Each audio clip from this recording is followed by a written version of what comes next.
दोस्तों आज मैं आपको एक ऐसी कहानी बताने वाला हूं जो आपको बताएगी कि अगर आपके अंदर सच्चाई है तो वह सच्चाई एक दिन आपको सफल इंसान बना देगी। चलिए दोस्तों इसको एक कहानी के माध्यम से समझने की कोशिश करते हैं। दोस्तों एक बार की बात है, एक राज्य में एक राजा का उत्तराधिकारी नहीं मिल रहा था।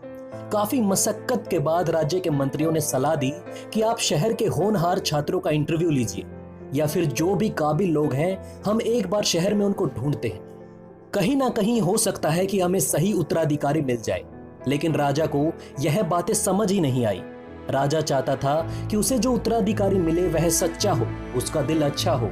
तो उसने यह निर्णय लिया कि वह एक भिखारी के रूप में नगर के बाहर बैठेगा और इसी तरह वह परीक्षा लेगा। अब राज्य में घोषणा करवा दी गई कि राजा साहब इंटरव्यू लेना चाहते हैं, सभी अपनी अपनी तैयारियों के साथ आ सकते हैं। तो शहर के जो नौजवान थे वे अच्छे कपड़े पहने जा रहे थे, लेकिन इस बीच एक लड़का ऐसा था जिसके पास पहनने को ढंग के कपड़े नहीं थे। वह सोच रहा था कि मैं इस दशा में कैसे राजा के निकट आ पाऊंगा। लेकिन उसकी माँ ने कहा कि तुम्हें जाना चाहिए, जो भी हो सकता है कि वहां तुम्हारे लिए कुछ अच्छा लिखा हो।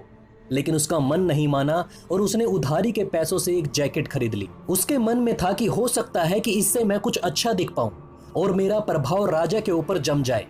वह नगर से निकल चुका था, लेकिन जब राजा के दरबार में पहुंचने वाला था तो गेट के बाहर उसको एक भिखारी दिखा।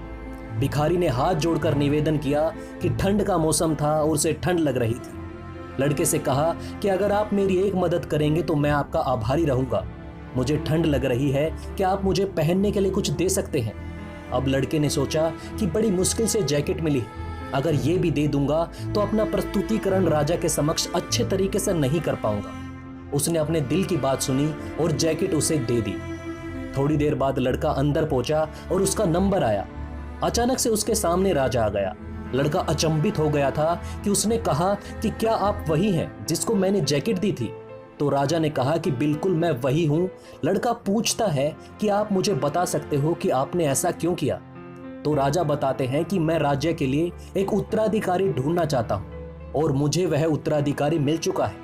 सबसे पहले तो तुमने जो जैकेट दी थी वह तुम वापस ले सकते हो और जो मैंने उत्तराधिकारी में देखना चाहता था वह मैंने तुम्हारे अंदर देख लिया है। क्योंकि जो इंसान बिना किसी स्वार्थ यानी कि बदले के कुछ भी पाने की आशा किए किसी की मदद करता है वही मेरा सच्चा उत्तराधिकारी बनने के लायक है और आज से तुम इस राज्य की कमान संभालोगे। राजा की बात सुनकर लड़का भावुक हो गया, लेकिन राजा का निर्णय था इसलिए बाद में लड़के को खुशी हुई और अंततः वह राजा बन गया। दोस्तों इस कहानी से हमें सीख तो यही मिलती है कि अगर दिल सच्चा हो तो कहीं ना कहीं हमारी जो मुराद है वह पूरी जरूर होती है, जिससे हमारी जो जिंदगी है वह बेहतर बनती है।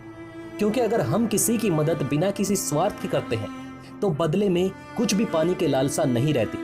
तो इसका रिटर्न हमें मिले ना मिले, लेकिन हमारे अंदर जो खुशी मिलती है वह हमारे अंदर जीवंतता ला देती है। दोस्तों आशा करता हूं कि आपको यह कहानी अच्छी लगी होगी और आपने कुछ ना कुछ इस कहानी से जरूर सीखा होगा। दोस्तों अगर आपके किसी साथी या आपके किसी परिचित को इन कहानियों की जरूरत हो तो दोस्तों प्लीज उन्हें इन कहानियों से रूबरू जरूर कराएं।